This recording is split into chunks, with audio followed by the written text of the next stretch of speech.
8:43, divers have discovered a remarkable underwater forest of oak trees, which experts believe could date back more than 10,000 years. Yeah, the trees lay hidden under the North Sea until nature and a chance encounter led to them being uncovered. We'll talk to the divers who made the discovery in a moment. Good morning to you both. First, let's have a look at exactly what they found.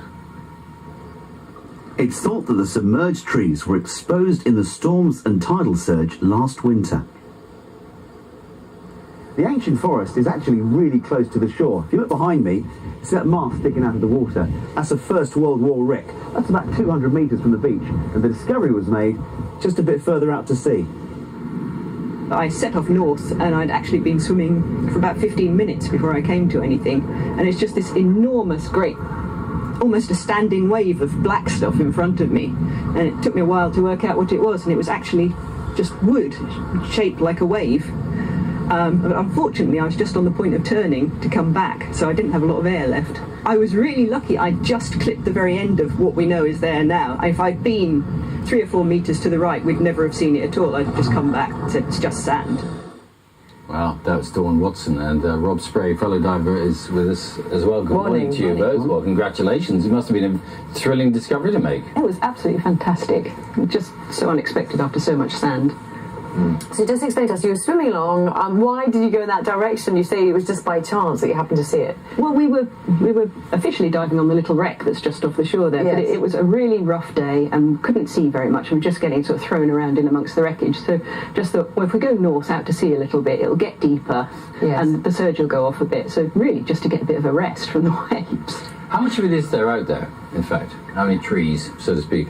We've swum along about 400 metres of it. So there's a good ridge, and we've come across a handful of trees as they break the surface, and the whole trees sit on top of a bed of sort of blackened peat, which still has grain in, so that it's the edge of a big old forest. And you say forest, are all the trees, they've fallen down, have they, over the many thousands of years? Oh, they're all facing the same way, so it looks like it was a single event, or the few we've seen are all facing exactly the same way, so it looks like it was a single event. Maybe they all just died and then a strong wind came through and then it just went the same way. It's an extraordinary sight, but how do you recognise it as being a tree when you saw it down there? Because you might think, oh, it's just an old boat or something. Well, I did wonder to start with, but when you actually look at it, it's clearly a whole tree. It's still got the fork of the branches and everything. It's just a tree. And there's a couple of cut bits of wood lying down there, and they're just square. It's really obvious. What's this animal here? That's a sunstar. They're lovely. It's like a really big starfish. They get to about the size of dinner plates. I've never seen one of those in the UK. They just live a little bit off, so normal starfish get washed up in the winter. You see sort of lying all over the shingle, but these ones are a little bit further off, so they very rarely get washed up. Now, Rob, you took these lots of pictures with this marvellous camera. Do show it to us, because it's quite extraordinary, isn't it? Well, I mean, it seems extraordinary, but it's the kind of thing that we and our other volunteers all use. This is a nice one, my precious. But it's just a normal camera inside a really tough waterproof housing, and it means you can go and you can film all manner of stuff, and that's why Dawn's the exciting one on camera, and I do just capture the events. Okay, and you imagine, I mean, I learned to dive in a Scottish loch, so in the cold, and I saw a gumboot. That's all I saw. You don't imagine that there's an enormous amount to see, perhaps, but you see lovely things, do you? Oh yeah, it's absolutely gorgeous out there. I mean, it's not as big and flamboyant as you see on a tropical dive, but there's so much tiny stuff. You can spend hours just looking at one spot and see so many different things. This was all uncovered because the sand shifted after a big storm. Is there a possibility of danger even that another big storm coming along might just sort of put all that sand back again? Exactly. I mean, what the sea uncovers, the sea can cover again. It happens. The trees are just one end of the long chalk reef, which we're hoping will become a marine conservation zone, and the same happens with that. Every year, new bits are uncovered and old bits disappear. Okay, so what does it tell you then, that there was a forest? It tells you that there was land there, presumably many thousands of years ago. Yeah, I mean, that it was land there is well known. We've got a volunteer who's a forestry expert, and he said, well, from the shape of the trees, from the way they fell, you can tell that it seeded there from an acorn, grew for 300 or 400 years amongst other trees.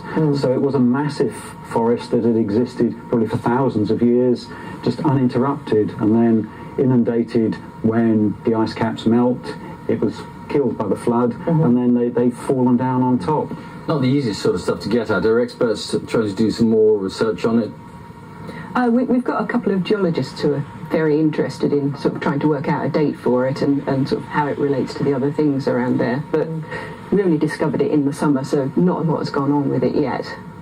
Do you discover things often?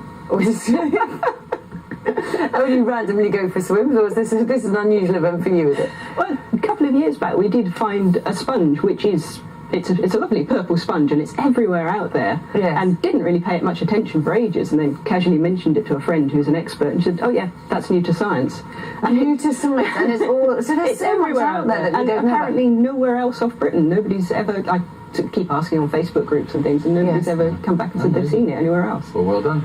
Well, thanks very much. One other thing we should point out, it's the 26th of January, and you are wearing shorts, Rob.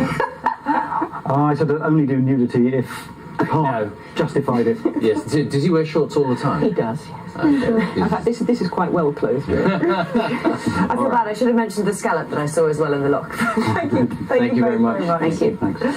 You can see more of Robin Dawn's extraordinary pictures tonight on Inside Out in the east of England at 7:30 on BBC One. Also, it will of course be on the iPlayer after that.